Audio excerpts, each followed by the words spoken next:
Just yesterday, the Federal Open Market Committee delivered a 25 basis point rate cut, a decision that initially propelled Bitcoin above $94,000. Yet, in a swift reversal, the digital asset retreated, even as the broader U.S. market showed a mixed reaction, with the Dow Jones posting gains while the Nasdaq dipped. This immediate market behavior creates a perplexing disconnect. Why would a rate cut, typically seen as a liquidity injection, lead to such an unstable response in a leading digital asset? The Fed's specific resolution, reached by a 9-3 vote, reflected internal disagreement. Governor Stephen Moran advocated for a more aggressive 50 basis point reduction, while two other governors argued against any cut at all. The prevailing sentiment from the committee projected only one additional rate cut for 2026, a forecast that left many Wall Street analysts notably underwhelmed, anticipating a more accommodative stance. However, institutional investors are not viewing this 2026 projection as immutable. Many factor in the likely replacement of current Chair Jerome Powell in 2026, with an expectation that a new administration's appointee, potentially influenced by figures like former President Trump, would favor more substantial rate reductions. Furthermore, unfolding economic data, such as U.S. home prices declining for the first time in 2 years, suggests an economy cooling faster than the Fed acknowledges, inevitably compelling further monetary easing.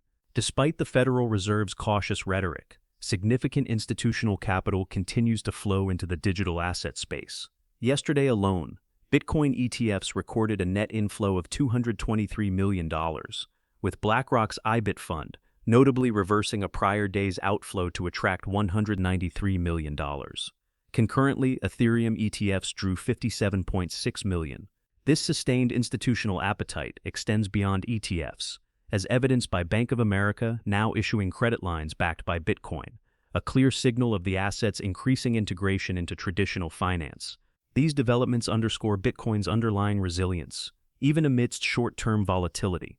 Consider that 67% of Bitcoin's total supply remains in profit, a robust figure compared to the 46% observed during the 2022 bear market. This enduring profitability, combined with the recent closure of the CME futures gap around the $89,000 range, and historical patterns of short-term holder capitulation preceding significant price recoveries, paints a compelling picture of an asset poised for substantial long-term growth, irrespective of the Fed's immediate reservations.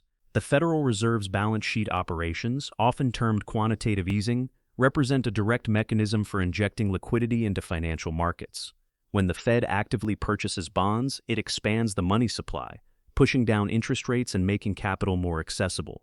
This process, which commenced recently, signifies a fundamental shift, creating an environment where asset prices, including Bitcoin, historically experience upward pressure. This isn't merely theoretical, it's a deliberate policy choice by central banks to stimulate economic activity, and its ripple effects are profound. To understand this better, consider past instances. During the quantitative easing cycles following the 2008 financial crisis and the 2020 pandemic, Bitcoin saw dramatic price appreciation. The causal link is simple: increased liquidity searches for yield, flowing into non-traditional assets like digital currencies. When banks can borrow more readily from the Fed at lower rates, they, in turn, lend more to businesses, fueling growth and further expanding the money supply. This cycle directly correlates with Bitcoin's periods of significant expansion. This dynamic also explains the current market behavior. While some short-term holders experienced recent dips as a signal for exit, leading to capitulation, history offers a different lesson. We witnessed a similar pattern earlier this year, around March and April, when Bitcoin briefly fell into the low $70,000. Many then proclaimed the cycle's end, only for the asset to achieve new highs shortly thereafter. These moments of investor fear often precede a powerful rebound, shaking out the weak hands and consolidating supply with committed participants. This observed capitulation by less experienced investors creates prime accumulation opportunities for smart money. Consider figures like Michael Saylor or Tom Lee, whose firm BitMine recently allocated an additional $112 million to Ethereum during these volatile periods. These are not speculative trades. They represent strategic, long-term investments from entities with deep market understanding. Their approach underscores a core principle of wealth creation: acquiring assets when market sentiment is weak, then capitalizing on subsequent recoveries. Beyond the immediate Fed actions, a broader, irreversible trend supports Bitcoin's long-term trajectory: global institutional adoption. Bank of America's recent move to issue credit lines collateralized by Bitcoin demonstrates its deepening integration into traditional finance. Moreover, major financial institutions like Coinbase report that Eurozone countries are actively exploring Bitcoin as a reserve asset, moving towards sovereign Bitcoin reserves. This global embrace, coupled with increasingly crypto-friendly regulations worldwide, establishes a solid foundation for enduring expansion, irrespective of short-term monetary policy. Now, let's dissect the profound implications of the Federal Reserve's balance sheet expansion, a process often termed quantitative easing. When the Fed actively acquires government bonds and other securities, it fundamentally injects new capital into the financial system, directly increasing the money supply. This deliberate policy choice drives down borrowing costs, making credit more accessible for banks and businesses alike. Historically, periods of such monetary expansion, notably following the 2008 global financial crisis and the 2020 pandemic, have consistently correlated with significant upward movements in asset prices, including Bitcoin, as surplus liquidity seeks higher-yielding investments. This liquidity dynamic explains the current market behavior. While recent price dips prompted a capitulation among some short-term Bitcoin holders, reflecting immediate apprehension, historical precedents suggest a different narrative. We observed an analogous scenario earlier this year, between March and April, when Bitcoin temporarily receded into the low $70,000. Many market participants then speculated about the cycle's conclusion, only for the asset to rebound strongly and establish new all-time highs shortly thereafter. These moments of widespread investor fear frequently precede substantial recoveries, effectively reallocating supply from less committed hands to more resolute participants. Such observed capitulation by less experienced investors, often driven by short-term volatility, presents prime accumulation opportunities for smart money. Visionary figures like Michael Saylor, known for his relentless Bitcoin advocacy, and Tom Lee, whose firm BitMine recently deployed an additional $112 million into Ethereum during these very periods of market weakness, exemplify this strategy.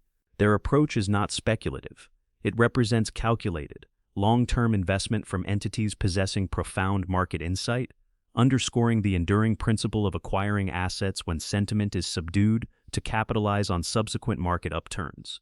Beyond the immediate influence of Federal Reserve policies, a broader, irreversible trend underpins Bitcoin's long-term trajectory: escalating global institutional adoption. Bank of America's recent initiative to offer credit lines collateralized by Bitcoin stands as a tangible demonstration of its deepening integration into mainstream financial products. Furthermore, reports from major platforms like Coinbase indicate that several Eurozone countries are actively exploring the acquisition of Bitcoin as a sovereign reserve asset, signaling a profound shift towards state-level digital asset incorporation. This global embrace, coupled with evolving crypto-friendly regulations worldwide, is constructing an unshakable foundation for sustained expansion. This inherent strength, evident in both macroeconomic tailwinds and institutional validation, positions Bitcoin on a robust, long-term bullish path, irrespective of the Fed's measured short-term stance. The disconnect between immediate market reactions and the underlying fundamental drivers highlights a strategic opportunity for discerning investors. While daily market gyrations can induce anxiety for many individual investors, prompting premature exits, astute institutions view these periods of price consolidation as calculated entry points. Michael Saylor's MicroStrategy, for example, has consistently bolstered its Bitcoin reserves during market corrections, demonstrating a conviction that transcends immediate volatility. Similarly, Tom Lee's firm, BitMine, strategically deployed an additional $112 million into Ethereum during recent periods of weakness, capitalizing on what they perceive as undervalued assets. Looking ahead, the Federal Reserve's balance sheet expansion, initiated through active bond purchases, represents a critical, often underestimated catalyst. This is a deliberate, systemic injection of liquidity designed to lower borrowing costs and stimulate economic activity. As this process gains momentum, especially into 2026, with a projected more accommodative Fed chair, the historical correlation between surging money supply and appreciating asset valuations, including Bitcoin, becomes increasingly apparent. This underlying current is far more powerful than any fleeting daily news cycle. Furthermore, Bitcoin's ascendance is no longer solely tethered to U.S. monetary policy. We're witnessing a global paradigm shift. Bank of America's recent offering of credit lines collateralized by Bitcoin underscores its deepening integration into established financial products. Beyond this, reports from Coinbase indicate several Eurozone nations are actively evaluating Bitcoin for sovereign reserve asset holdings. This move towards state-level digital asset incorporation, coupled with an accelerating wave of crypto-friendly regulations across continents, builds a robust, independent growth trajectory. This asymmetry in market perception creates a distinct advantage. While retail investors might interpret the Fed's cautious 2026 outlook as a bearish signal, sophisticated players recognize the inevitable economic pressures that will compel further easing, irrespective of current rhetoric. They understand the Fed's public stance often lags behind unfolding economic realities, such as the recent decline in U.S. home prices for the first time in 2 years. This foresight allows them to position strategically, accumulating assets when the broader market reacts with apprehension. Consequently, what many perceive as short-term market turbulence is, in fact, the natural ebb and flow of a maturing asset class.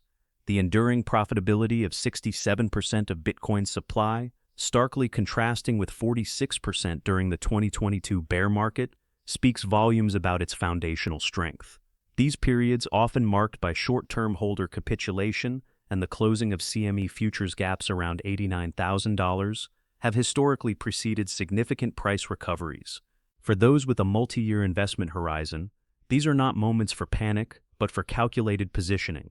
The Federal Reserve's projection of merely one additional rate cut for 2026, though officially communicated, is not absorbed at face value by major financial players. They grasp that central bank declarations frequently trail behind the unfolding economic panorama. The recent dip in U.S. home prices, the first in 2 years, signals a rapid economic deceleration, outpacing Fed acknowledgments. This disparity provides a distinct informational advantage to those looking past immediate headlines. Now, let's trace the precise mechanism of Federal Reserve balance sheet expansion, commonly known as quantitative easing. When the Fed buys government bonds, it directly creates new money, injected into the banking system. This capital lowers interbank lending rates, making it less expensive for banks to borrow. Banks then extend more credit, fueling economic expansion. This deliberate monetary expansion has a documented history of propelling asset prices upward. Post-2008 and post-2020 QE cycles directly preceded Bitcoin's most significant surges. This interplay between central bank policy and market response explains why smart money approaches volatility with a specific strategy. While many individual investors experience distress during price corrections, well-capitalized institutions view these moments as optimal acquisition windows. Michael Saylor's MicroStrategy consistently purchases Bitcoin during downturns, reflecting a deeply held conviction in its long-term value.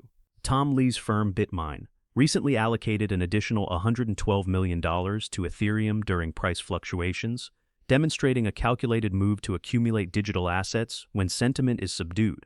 Beyond the immediate nuances of Fed actions, an irreversible shift propels Bitcoin, accelerating global integration into established financial systems. Bank of America's recent innovation, offering credit lines collateralized by Bitcoin, exemplifies its deepening embedding within mainstream financial products. Confidential discussions reported by Coinbase suggest numerous Eurozone nations contemplate Bitcoin as a sovereign reserve asset. This state-level digital asset incorporation, coupled with an increasing wave of supportive regulations, builds an unyielding foundation for sustained expansion. This convergence of central bank liquidity injections, strategic institutional accumulation during market dips, and global embrace establishes a powerful independent growth trajectory for Bitcoin. The conventional wisdom that Bitcoin's fate hinges solely on immediate Fed pronouncements is flawed. Instead, we observe a digital asset whose foundational strength and utility drive its value, largely irrespective of fleeting daily economic announcements. For those understanding these dynamics, the current market represents less uncertainty and more a strategic interval for positioning ahead of the next significant advance. The Federal Reserve's measured guidance, projecting only a single additional rate reduction for 2026, presents a public narrative that contrasts sharply with the strategic maneuvers of sophisticated market participants. These entities possess a deeper comprehension of economic cycles, recognizing that central bank statements frequently lag behind tangible economic shifts. The recent decline in U.S. home prices, The first such contraction in 2 years underscores an economy decelerating more rapidly than official acknowledgments suggest. This critical insight empowers significant capital to act decisively. Consider the continued expansion of the Federal Reserve's balance sheet, a process often referred to as quantitative easing. This involves the systematic procurement of government bonds, injecting fresh capital directly into the financial system. Such deliberate monetary easing reduces borrowing expenses, making credit more readily available for both banks and businesses. Historical analysis reveals a consistent pattern. Periods of significant liquidity injection, notably following the 2008 financial crisis and the 2020 pandemic, have unfailingly corresponded with substantial upward trajectories in asset valuations, including Bitcoin. This mechanism is already in motion, setting a powerful precedent for future appreciation. Furthermore, Bitcoin's growth narrative extends well beyond the scope of U.S. domestic monetary policy. A global recalibration is underway. Bank of America's pioneering offering of credit lines secured by Bitcoin clearly illustrates its integration into core financial services. Moreover, intelligence from platforms like Coinbase indicates several Eurozone countries are now actively exploring Bitcoin as a component of their national reserves. This accelerating global acceptance, paired with a rising tide of favorable regulatory frameworks across multiple jurisdictions, constructs an independent and formidable growth platform for the digital asset. This environment demands a shift in perspective for individual investors. While daily price fluctuations can understandably trigger apprehension, leading some to exit, history teaches a different lesson. As the saying goes, it is always darkest before the dawn. These periods, characterized by short-term holders shedding assets and the closure of CME futures gaps around the $89,000 to $90,000 mark, have consistently preceded substantial price rallies. For those with a clear, multi-year investment horizon, these are not times for hasty decisions, but for strategic accumulation. Therefore, the prevailing market conditions, often perceived as uncertain, are in fact a strategic interval. Bitcoin's foundational strength, underpinned by continuous institutional adoption and persistent liquidity expansion, positions it for significant future gains, largely independent of the Fed's immediate rhetoric. We are, in essence, one decisive push away from the next major upward movement. For serious investors, maintaining a disciplined approach, such as dollar-cost averaging, allows you to capitalize on this evolving landscape without attempting to time the market's precise turns. This is how enduring wealth is built in a transformative asset class.